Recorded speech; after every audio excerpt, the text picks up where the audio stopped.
Jakarta has condemned the death of an Indonesian peacekeeper deployed with UNIFIL, the United Nations mission in southern Lebanon. Another peacekeeper was critically injured when a projectile detonated close to a UN position. UNIFIL says it's not clear where the projectile came from and that an investigation is ongoing. UN Secretary General Antonio Guterres has offered condolences to Indonesia, and he's warning that peacekeepers are being endangered by recent Israeli attacks.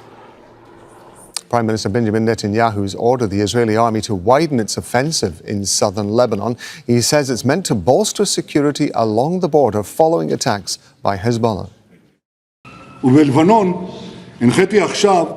And in Lebanon, I have now instructed the military to further expand the existing security belt in order to finally thwart the threat of invasion and to keep the anti-tank missile fire away from our border.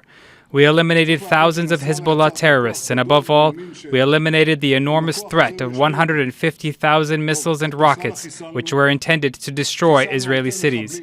But Hezbollah still has a residual ability to launch rockets at us, and what I discussed today with the commanders here is ways to eliminate this threat as well. Going to go to Zeina Khodr, who's live for us in Beirut. So what is happening in southern Lebanon, Zeina?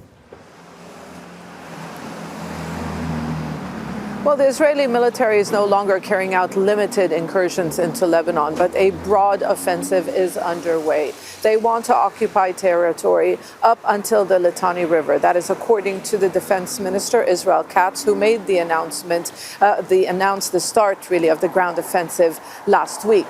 Israeli troops have advanced into several areas. For example, in the west, they now control the coastal highway. Their troops are positioned in a town, Bayada. It's high ground, elevated ground, which means they control the highway, and they are a mere 8 kilometers south of Tyre. That's one of the main cities in southern Lebanon. Advances also have been made in the central sector of South Lebanon, the eastern sectors of South Lebanon. What they're trying to do is reach the banks of the Litani River.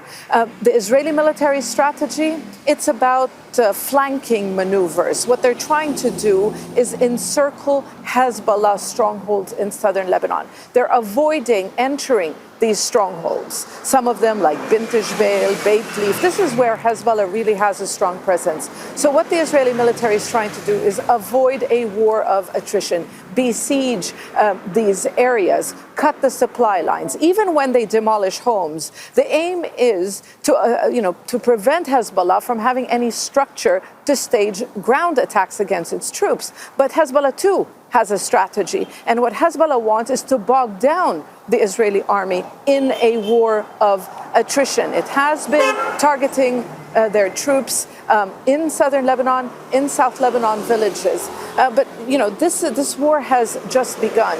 It's still too early to say who will have the upper hand. Many do believe that the Israeli military will be able to reach the Litani River and occupy, if you like, these areas. But the word control is going to be key, because what Hezbollah will try to do is prevent the Israeli army from consolidating control. And that will be Hezbollah's test, and that will be its leverage if indeed it manages to do so. Zeina, just as you're talking to us, we're seeing pictures of large clouds of smoke which appeared over the horizon in southern Beirut. We understand that that's towards the southern part of the city, which has been attacked on several occasions by the Israeli military, as they say that they are attempting to hit Hezbollah targets in the city. Let's go back to what's been happening in southern Lebanon and the death of United Nations peacekeeper in southern Lebanon. What more are we hearing about that? Well, yes, a UN peacekeeper from Indonesia has been killed in a projectile landed in one of their bases. UNIFIL is not pointing the blame at any party at this point in time. They usually have to launch investigations before they determine the source of fire. UNIFIL is in a very difficult position. This is a force that is based in southern Lebanon. They've been there for decades, but this is their last year. Their mandate is almost over. A lot of pressure from Israel to get this force to leave. They blame them for allowing Hezbollah to rearm and to regroup along the border. Right now, UNIFIL is unable to complete its mission. It's unable to carry carry out patrols across southern Lebanon. Most of those soldiers remain in their positions. And this is something that worried the Lebanese government even before the latest confrontation began. Who is going to replace UN troops once they leave? The Lebanese army soldiers had only begun to return to South Lebanon to dismantle Hezbollah's military infrastructure in the area. But the Lebanese army is underfunded, under-resourced, and they need the help of other international troops. So yes, this force really is trapped, if you like, in a war zone, and this is the first fatality since the start of this latest confrontation. But in 2024, many of their bases came under fire as well.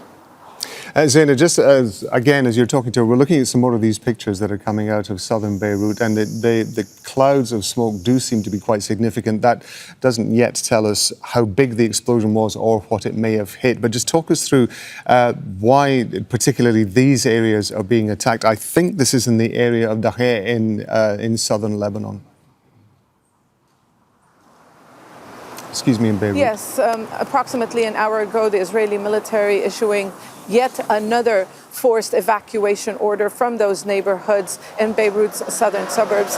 In fact, they've been repeatedly issuing these warnings time and time again. A few weeks ago, the hundreds of thousands of people who left there, the majority who lived there, the majority did leave. Now, some people do return to their homes because there just aren't enough shelters to accommodate all those who have been displaced, 1.2 million people. So some people do return to their homes. Some people sleep in their homes at night.